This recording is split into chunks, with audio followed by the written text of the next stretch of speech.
With the NBA trade deadline coming closer and closer, here are 10 insane blockbuster trades that are going to shake up the NBA world.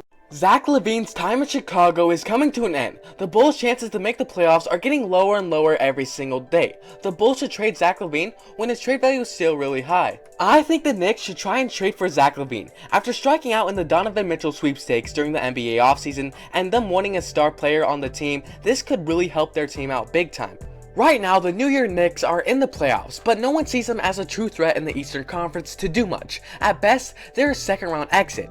Trading for Zach LaVine can put fear into other NBA teams' eyes. I also think Zach LaVine will help their clutch time offense. In the clutch, when they need a big 3-point shot, they don't really know who to go for. It's either going to be a highly contested 3-point look by Julius Randle, or maybe a lucky catch and shoot 3 by RJ Barrett, who isn't the best 3-point shooter.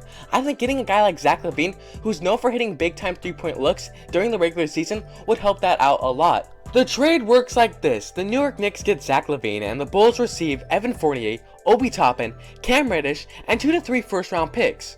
This would be a fantastic trade for the Chicago Bulls. They're getting 2 young guys that haven't got a lot of opportunity to really prove themselves in the NBA. Plus, they're getting 2 to 3 first-round picks. This is a win-win trade for both teams, and this would be a great start for the rebuilding Bulls. OG Anunoby is going to get traded real soon. An NBA insider has reported saying OG Anunoby wants out of Toronto and wants to find a bigger role on a different team. Then a couple hours later, on the same day, a report came out saying a mystery team has offered 3 first-round picks for OG. I think that team is the OKC Thunder. Right now, the OKC Thunder are in the playoff mix. They're only a couple games away from becoming a 5th seed. I think if they trade for OG, that will help guarantee them make a playoff spot. The only problem with them trading for OG is that they would have to sacrifice Lu Dort, and I know OKC fans love Lu Dort a lot. They watched him develop throughout these years, and he's turned into such a good NBA player. I think the final trade looks like this. The OKC Thunder get OG Anunoby, and in return are giving up Lu Dort and 4 first-round picks. A scoring duo of OG Anunoby and SGA would be very scary, and I think OG Anunoby has some of the best D I've seen in a while. He's always finding a way to get his hands on balls, which is super impressive. As for the Toronto Raptors, that are getting 4 first-round picks and a very good player in Lu Dort, I think this is a win-win trade for both teams once again. I've been saying it for a long time now, the Bucks need to score off the bench besides Bobby Portis, and I think they should trade for a guy like Will Barton. Will Barton fills in that category. Will Barton is a do-it-all type of guy that can do a little bit of everything. He can hit the 3-point shot, and he can create his own shot if he needs to. The trade works like this. The Bucks receive Will Barton, and the Washington Wizards would receive Grayson Allen and George Hill. This trade makes a lot of sense for the Washington Wizards. Will Barton is on the last year of his contract, so they would trade him before losing him in free agency. Plus, they're getting 2 solid role players that they can either bring to the roster or flip later on.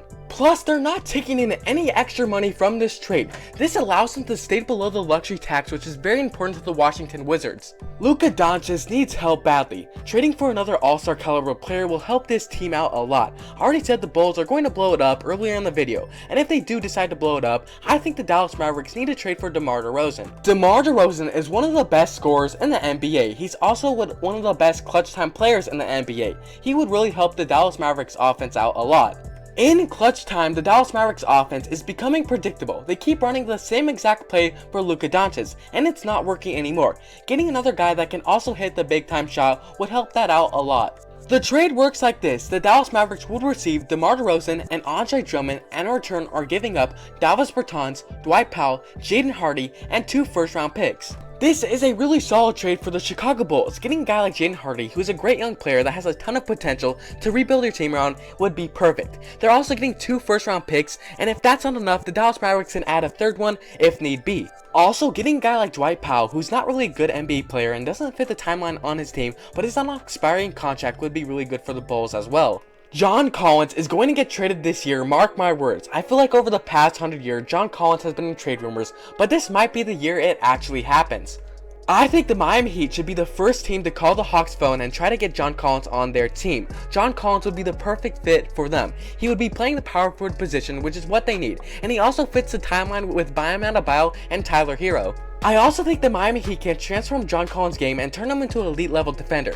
He's shown a lot of defensive capabilities with the Atlanta Hawks, but nothing that's lasts too long. The trade works like this: the Miami Heat get John Collins, and in return are giving up Duncan Robinson, Dwayne Dedmon, and 1 to 2 first round picks. This is a pretty solid package for the Atlanta Hawks. Getting 1 to 2 first round picks for John Collins would be huge for them. Also, getting Duncan Robinson, who is a good role player that they could maybe flip later on, would be also big for them. Naz Reid is one of the most underrated backup centers in the NBA. He can shoot the three, he can finish at the rim, and he's pretty decent on defense. Why would the Timberwolves trade him? Well, Naz Reid is on the last year of his deal. If the Timberwolves don't trade him now, they run the risk of losing him in free agency. And in free agency, Naz Reid is going to demand a bag. Many teams are going to be offering him big time money, and I don't know if the Timberwolves want to match it. And that's why I think Naz Reid should be traded to the Portland Trail Blazers for Keon Johnson, Trent Watford, and 2 second-round picks. This gives the Timberwolves 2 young players to develop for the future, and both these 2 guys have shown promises with the Portland Trail Blazers, but just haven't got a lot of opportunity due to them not playing a ton of minutes. As for the Portland Trail Blazers, getting a backup big in Naz Reid would be huge for them. Their backup right now is Drew Eubanks, who hasn't been bad but isn't the best backup in the NBA. Naz Reid is one of the best backups in the NBA. He provides scoring off the bench, which was what the Portland Trail Blazers need, and I think he would be a great fit on the Portland Trail Blazers. Jay Crowder is going to be traded real soon. Jay Crowder has been sitting on the bench the whole year, and even though I don't like Jay Crowder and what he's been doing, I still respect the guy. He's still a good NBA player, and he's still a great defender.